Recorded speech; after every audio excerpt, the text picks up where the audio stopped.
Assalamualaikum warahmatullahi wabarakatuh. Kalau kamu pengen HP 5G dengan harga murah, saya rasa HP yang satu ini bisa jadi jawaban. Karena belum ada 1 tahun rilis, harganya sudah terjun bebas. Bahkan bisa dibilang ini adalah HP 5G paling murah untuk saat ini. Dan daripada tambah penasaran, gak usah pakai lama, langsung saja kita mulai ke pembahasannya. Ini adalah Xiaomi Redmi 10 5G yang sekarang dijual dengan harga lebih murah. Untuk kapasitas RAM 4GB dari harga awal 2,8 juta, sekarang dijual dengan harga 2,4 juta. Dan untuk kapasitas RAM 6GB dari harga awal 3 juta, sekarang dijual dengan harga 2,6 juta. Jadi turunnya sekitar 400 ribuan. Buat kamu yang sudah tahu, HP ini memang bukan keluaran terbaru, karena sudah rilis sejak bulan Agustus tahun lalu. Tapi yang jelas karena harganya semakin murah, jadi HP ini cukup menarik untuk dilirik. Dari segi desain, menggunakan bahan polikarbonat dengan finishing doff bertekstur. Dan yang saya suka, untuk tampilan atau looknya, HP ini sudah sangat kekinian, masih sangat fresh untuk tahun 2023. Apalagi untuk slot SIM tray-nya sudah menggunakan triple slot. Tidak seperti HP 5G lain yang menggunakan slot hybrid. Lanjut untuk tambah ke depan atau layar, HP ini masih menggunakan konsep layar water drop screen. Tapi untuk harga 2,4 juta seharusnya sih bukan sebuah masalah, karena masih sama dengan kebanyakan merek lain. Dan untuk panel layarnya sendiri menggunakan panel IPS LCD dengan resolusi Full HD+, 1080x2408 pixel, refresh rate support hingga 90 Hz. Jadi untuk saturasi warna yang dihasilkan sudah cukup bagus di kelas harganya, terlihat jelas dan tajam. Untuk suhu warnanya memang bukan tipikal yang fresh banget atau ngejreng, namun yang jelas layarnya ini sudah cukup nyaman kok untuk digunakan berbagai kebutuhan. Sedangkan untuk dapur pacunya, Redmi 10 5G memiliki dua varian, yaitu kapasitas 4/128GB dan 6/128GB. Jadi tinggal disesuaikan saja dengan kebutuhan. Lalu untuk chipsetnya sendiri ditenagai dengan chipset MediaTek Dimensity 700 octa-core 2,0 GHz fabrikasi 7 nanometer yang sudah support jaringan hingga 5G tentunya. Dan untuk skor Antutu yang dihasilkan tembus sampai angka 319 ribuan. Sudah sangat lumayan pastinya untuk kelas harga 2 jutaan.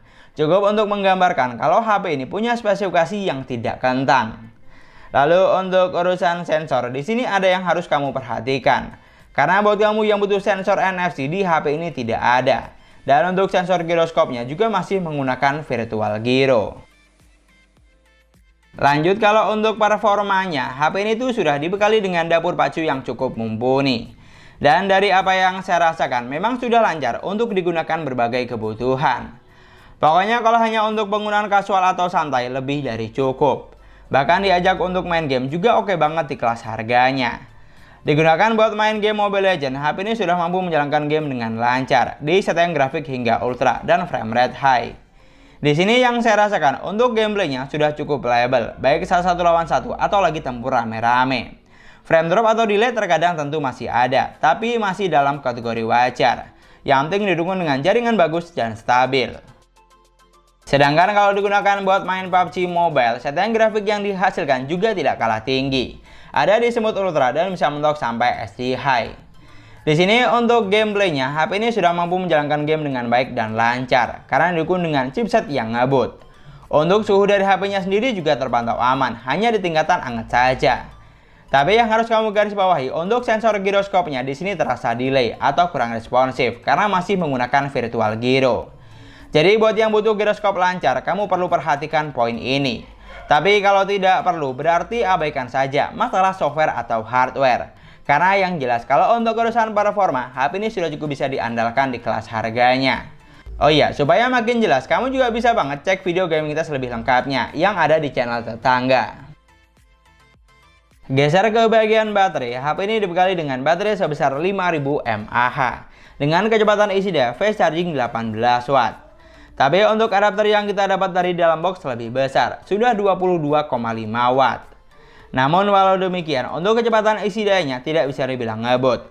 Karena masih butuh waktu sekitar 2 jam 30 menitan untuk isi daya dari 5 sampai full 100%. Tapi kalau untuk daya tahan baterainya sudah cukup bisa diandalkan karena memiliki angka fabrikasi yang kecil, hanya 7 nanometer, jadi lebih hemat daya. Dan sekarang untuk operating sistemnya, HP ini berjalan di Android 12 basis MIUI 13. Yang dimana kalau untuk tampilan UI saya rasa tidak usah diragukan lagi karena sudah sangat kekinian dan cukup user friendly. Pilihan tampilan seperti tema atau wallpaper juga ada banyak, tinggal disesuaikan saja dengan selera. Dan untuk fitur yang disediakan, kamu tidak usah khawatir. Karena ciri khas dari HP Xiaomi memang memiliki banyak fitur.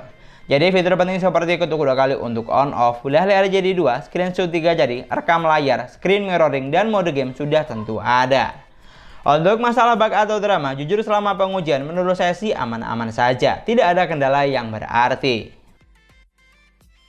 Dan untuk sektor kamera, HP ini dibekali dengan 50 megapiksel kamera utama dan 2 megapiksel kamera bokeh. Untuk kamera selfie-nya hanya sebesar 5 megapiksel. Dari angka megapiksel yang digunakan, saya rasa kita juga tahu kalau untuk poin kamera di HP ini bukan sebuah selling point utama. Selain lensanya hanya sedikit, untuk megapiksel yang digunakan juga tidak besar, terutama kamera selfie-nya. Kalau untuk fitur kamera yang ditawarkan sih sudah lumayan banyak, walaupun untuk perekaman videonya belum dilengkapi dengan Ultra Stabil Video atau AIS.